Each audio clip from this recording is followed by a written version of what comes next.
For 28 years, Princess Diana's brother refused to speak about the storm surrounding his sister's memory. Not one interview, not one book, not one word about Meghan Markle. Then, according to recent reporting, a proposal carrying the names Netflix, Prince Harry, and Meghan Markle landed on Charles Spencer's desk, asking for the one thing he has guarded since 1997, Diana's private world, her handwritten diaries, her unseen childhood home movies, even the island where she rests. His answer came without a press conference, without a camera, without a single spoken word, and royal watchers are already calling it a verdict. The vanished Earl. The vanished Earl. Because to understand that answer, you first have to understand the man who gave it. Charles Spencer, the 9th Earl Spencer, has spent nearly 3 decades perfecting the art of disappearing in plain sight. Most people, if they are honest, can name exactly one moment of his life. Westminster Abbey, the 6th of September, 1997. A global audience of roughly 2 billion people. A young man in a black suit standing at a lectern, delivering words so charged that applause rolled in from the streets outside and swept through the nave like thunder. And inside that eulogy sat the sentence that still defines him. He made a promise. He promised, in front of the Queen, in front of Prince Philip, in front of the future king sitting a few feet away, that Diana's sons would be raised with warmth and imagination, that her blood family would never allow the institution that had crushed their mother to swallow her boys as well. He said it to their faces. He did not flinch once. Then he went home to Northamptonshire and vanished. No follow-up interviews, no tell-all book about his sister, no commentary when his nephews married, feuded, or fled. While an entire industry of royal insiders, former butlers, bodyguards, and biographers built careers on Diana's name, the one man who knew her longest and perhaps best simply refused to participate. For most of the world, that abbey was the last time Charles Spencer truly existed. And consider how rare that is. In an age where silence itself has a market price, where every royal-adjacent figure eventually sits down for the interview or signs the book deal, he held the line for almost 30 years. Not because he had nothing to say, because he understood something the rest of the industry never did, that what he was protecting only kept its value and its dignity as long as it stayed protected. And that long, deliberate invisibility is exactly what makes recent events so extraordinary. Because in a global industry built entirely on his sister, her face on magazine covers, her image on everything from stamps to perfume bottles, the man who actually holds the originals has never once opened the vault. He has never sold the archive, never licensed the grounds of Althorpe, never given the interview that would crack the door even an inch. So the real question was never why he stayed silent for 30 years. The real question is why the people behind that proposal believed the one man who never opens the vault would somehow open it for them. The jewelry trail. It began the way so many things in this family begin, with something small and lovely and apparently innocent. The royal wedding, 2018. The evening reception at Frogmore House. Meghan Markle arrived wearing Diana's aquamarine ring, that unmistakable pale blue stone recognizable to anyone who ever followed Diana's story. From wherever Charles Spencer watched that moment, it likely felt rather beautiful. Someone new, someone his nephew clearly adored, choosing to carry a piece of Diana into the biggest night of her life. It felt like remembrance. Maybe it even felt like family. Then came the butterfly earrings, the delicate gold pair Diana wore on a tour of Canada with baby Harry in her arms.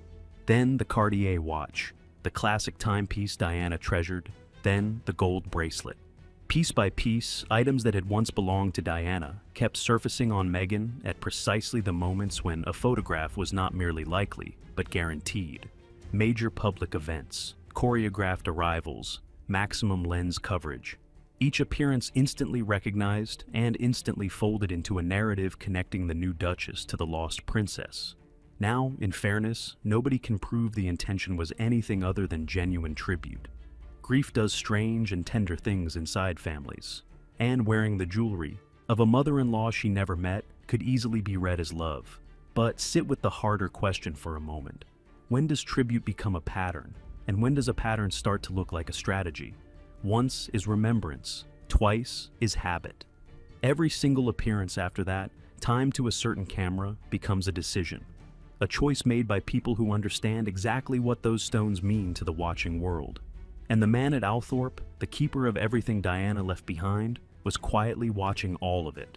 Keep that image in your back pocket, because the jewelry was only the opening act.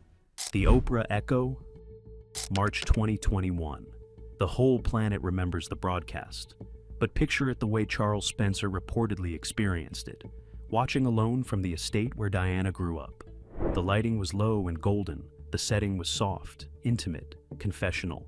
One woman, one sympathetic interviewer, one faceless institution that had, she said, silenced her, dismissed her pain, and left her so isolated that only one door remained open.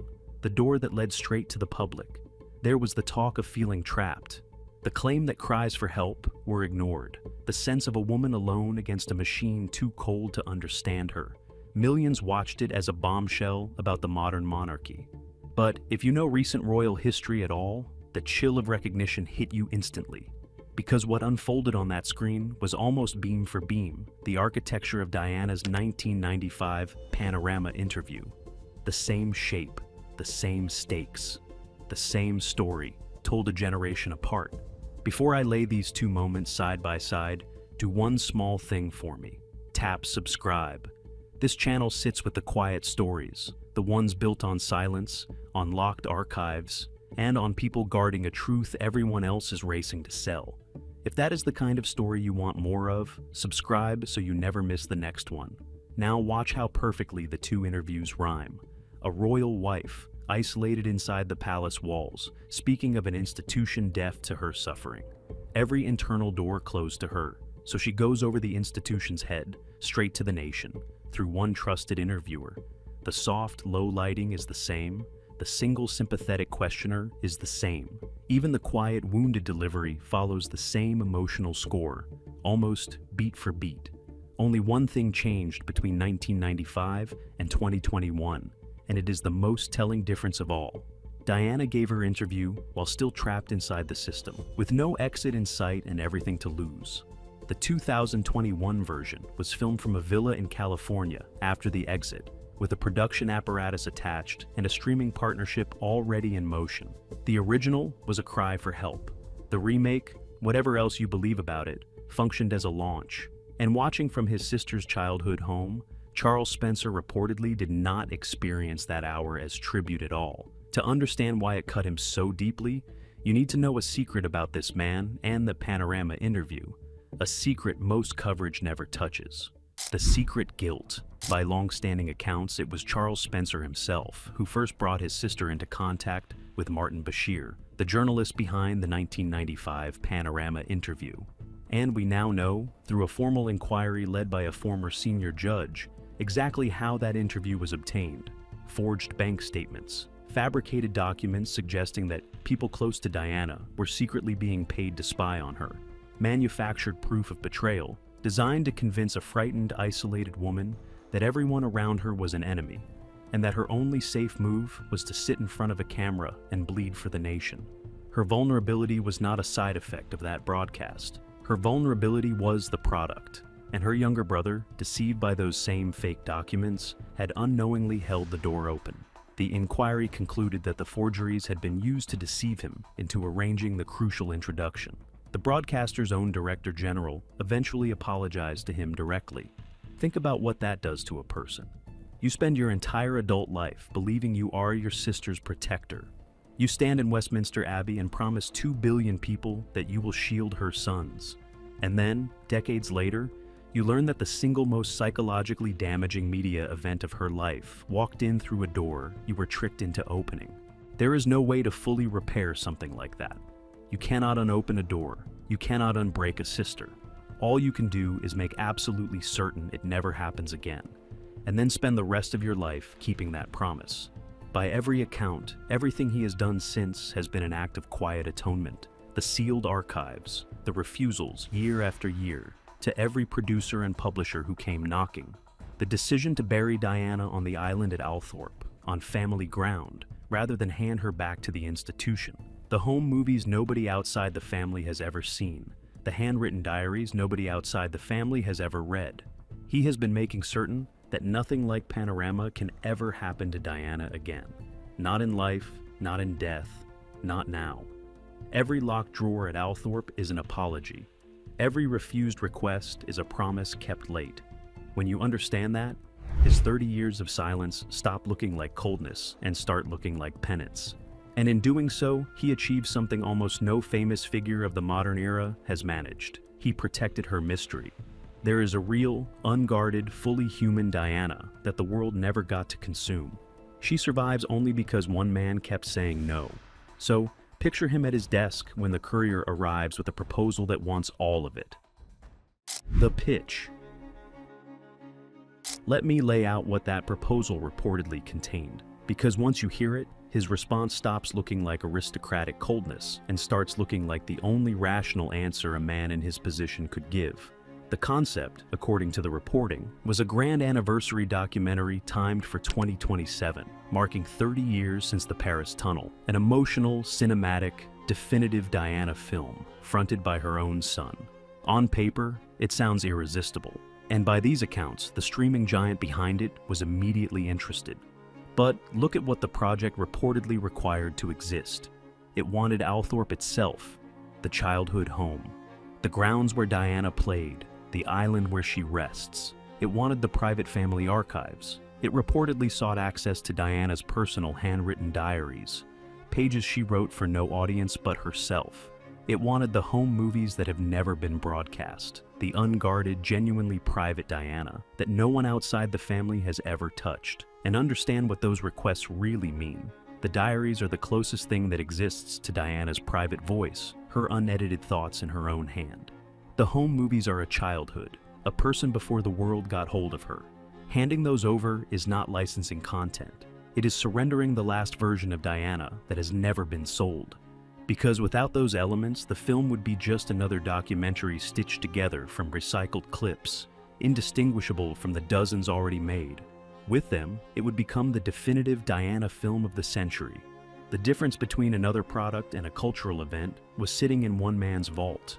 And there was reportedly one more element, the one that made the pitch magnetic to the people selling it and unthinkable to the man reading it.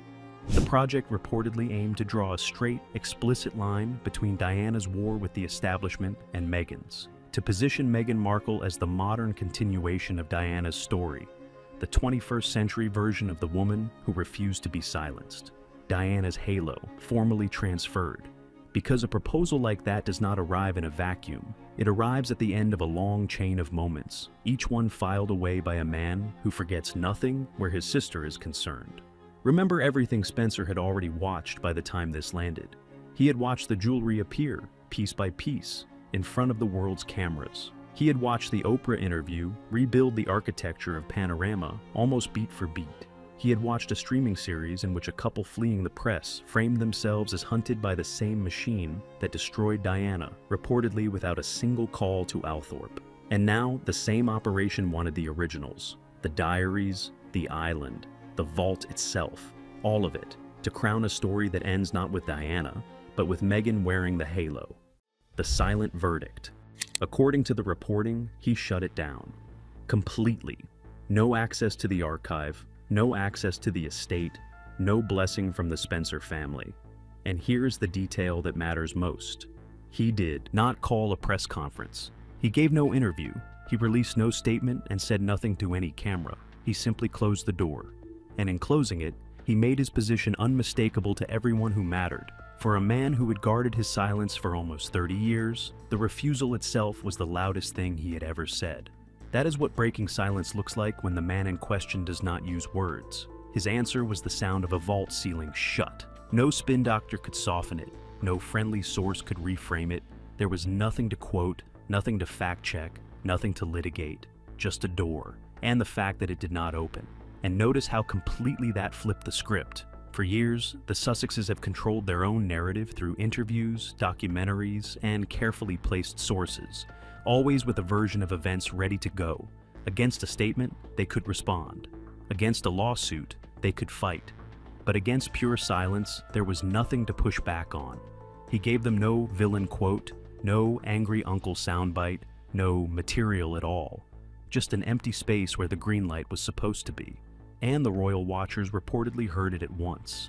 Within days, by these accounts, commentators were framing the refusal not as family stubbornness, but as a verdict. The one member of Diana's blood family with nothing to gain and nothing to sell had drawn a line the palace never could. Some reportedly read it as the most significant move anyone connected to Diana had made in years. Others called it a quiet act of war. Either way, the man who never speaks had finally been heard. Why it mattered. To understand why this documentary reportedly mattered so desperately to the Sussex operation, look at the state of their media empire heading into this moment. It is not a flattering picture. The flagship lifestyle series, the project meant to steady the ship, instead became the iceberg. British reviewers were brutal, with major papers dismissing it as dull and self-absorbed. One prominent critique describing it as an exercise in narcissism padded with lavish brunches and product plugs. Even the one major outlet historically most sympathetic to Meghan and no friend of the monarchy reportedly handed the series a single star. And then came the number that turned opinion into data. In the streamer's own engagement report covering the back half of 2025, the series reportedly ranked around 1,217th. When the entire spectrum of the press and the platform's own audience metrics converge on the same verdict, that is not a review problem. That is a product problem. Now, place that next to the sharpest detail of all. The couple's debut documentary about their royal exit remains one of the most watched debuts in the platform's history. Everything released after it has met a steadily cooler reception. The message could not be clearer. The world is not buying the lifestyle brand. It is buying royal wounds. The only Sussex product that has ever truly sold at scale is proximity to the crown, and above all, proximity to Diana. And by these accounts, the people shaping the next pitch understood that arithmetic perfectly. If audiences will not show up for jam and flower arrangements, give them the one story guaranteed to stop the world. So, when the brunch economy collapsed, when the audio deal was long gone, when the lifestyle venture stalled, and the streamer reportedly ended its investment in the product line, the pitch reached for the deepest wound there is.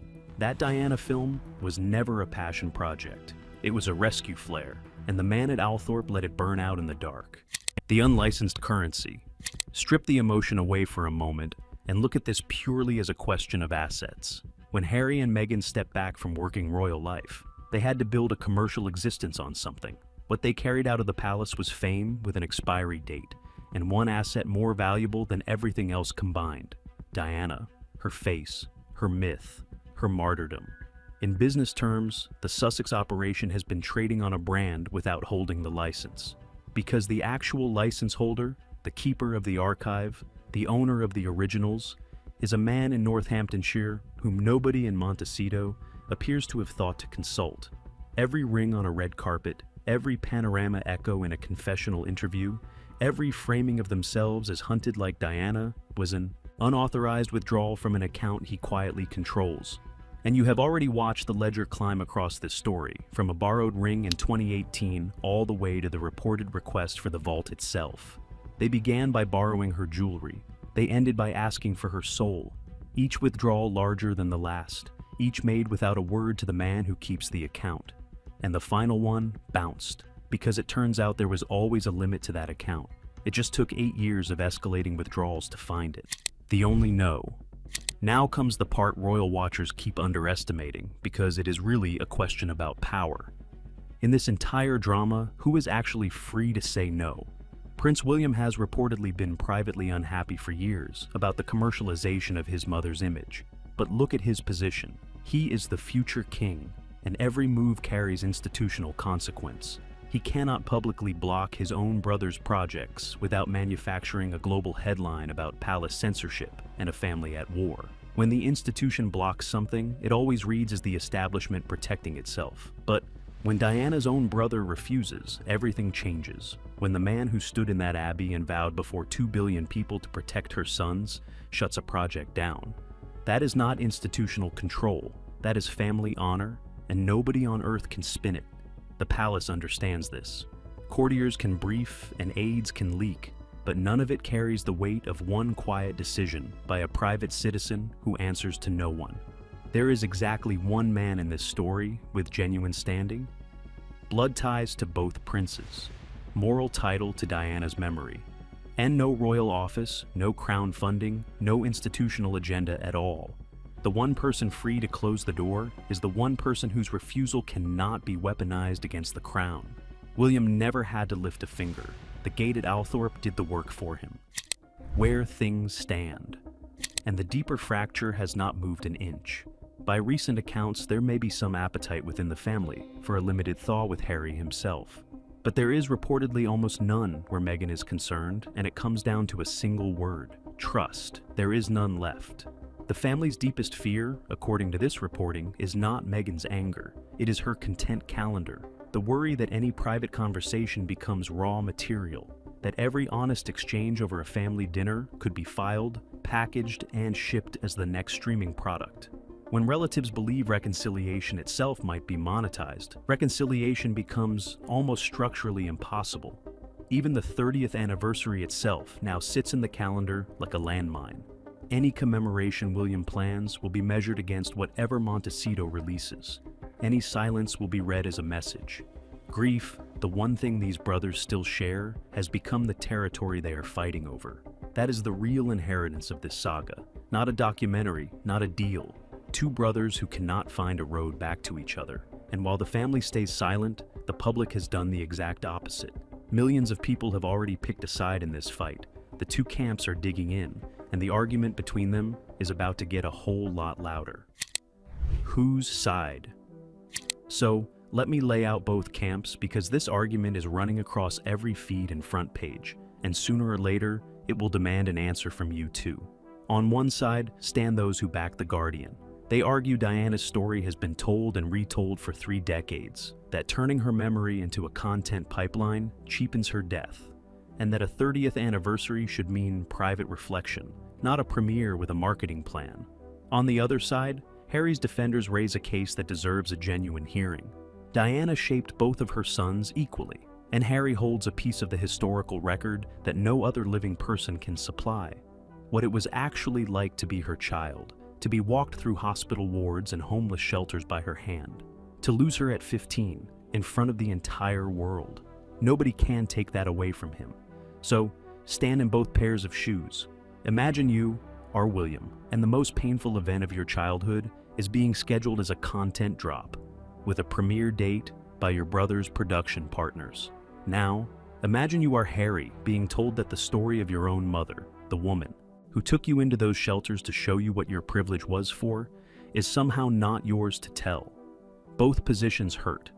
Both are deeply human. And both are about love for the same woman, expressed by people who can no longer stand in the same room. And if you are hunting for a villain, it does not live at Althorpe, or in Montecito, or Kensington Palace. It lives in the machinery wrapped around the grief, the apparatus that can look at a mother's handwritten diaries and calculate their streaming value. So here's the question I want you to carry out of this video. Is it ever right to spend Diana's legacy as currency, even by her own son? Was her brother right to seal the vault? Or does Harry's grief give him a claim that no gatekeeper, however principled, can override? Tell me exactly where you land in the comments, because I read them and I want to know. And subscribe before you go, so you are here the moment anything moves, because the next chapter belongs to a desperate Montecito. And whatever it does next, we are going to talk all about it.